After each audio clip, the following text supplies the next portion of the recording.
Isobel Duff, and I have a husband who suffers from Alzheimer's disease.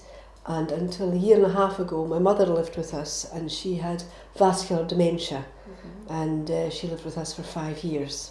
Right, okay.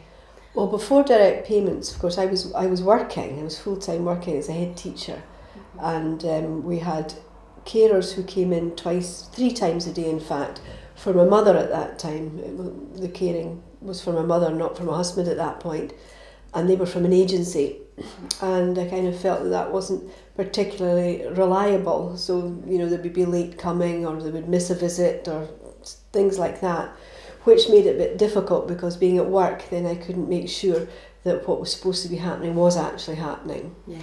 And then as time went on and we got some more hours to include my husband in that, it was basically the same. It was different people every day. Very rarely was there any kind of continuity, and I was really quite unhappy about the situation. So life was a bit more difficult then, because you just weren't always confident that things were happening at home the way they should have been. Yeah.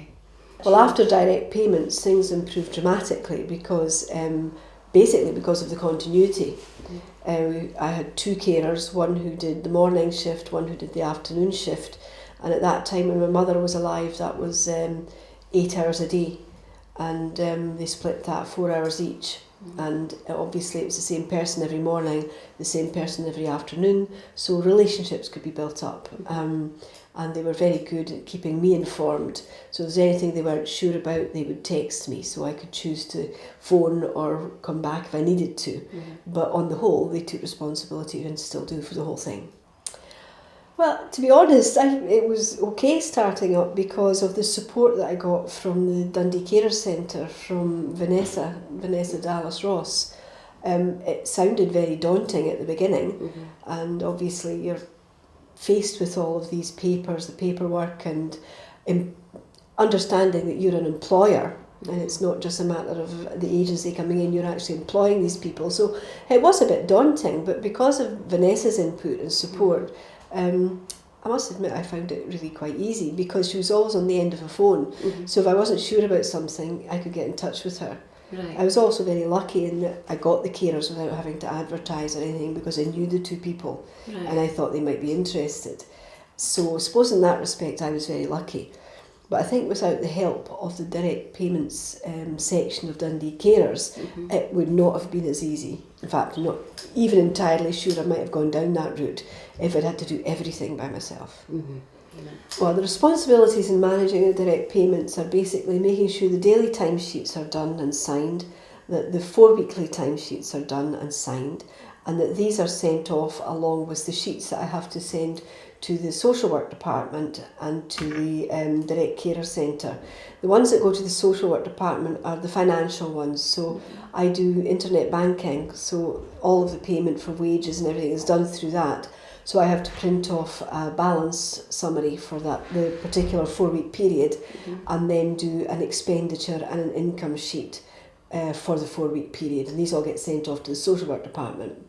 Then they send me the pay slips and the information about what the girls have to be paid, and then basically I transfer that into their bank accounts. Right. So that's mostly the stuff that I have to do in terms of managing it.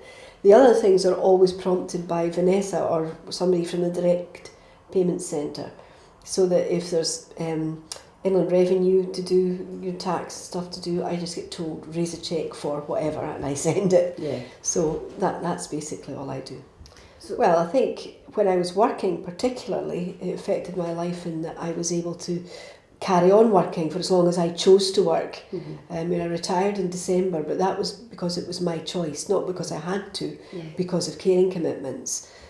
So when I was working, the direct payments meant that I knew that I had people in the house doing what I would leave them information about what I needed done during the day in relation to either my mum or Bill, and they would carry that out, and I had every confidence that that would happen. I also had every confidence that they would get in touch with me if they needed to. So that meant that I could carry on with my job, which had quite a lot of responsibilities. So I think that was the biggest plus, and it's continuing to be that way even though I've retired, because I've retained the hours, which means I can then choose to go to courses, I can go to swimming, I can meet people, meet up with friends for coffee, that kind of thing, and not leave Bill in the house by himself. Yeah. So I can work what I want to do now round about the hours that I have. So it's made a big difference, and that wouldn't happen without direct payments.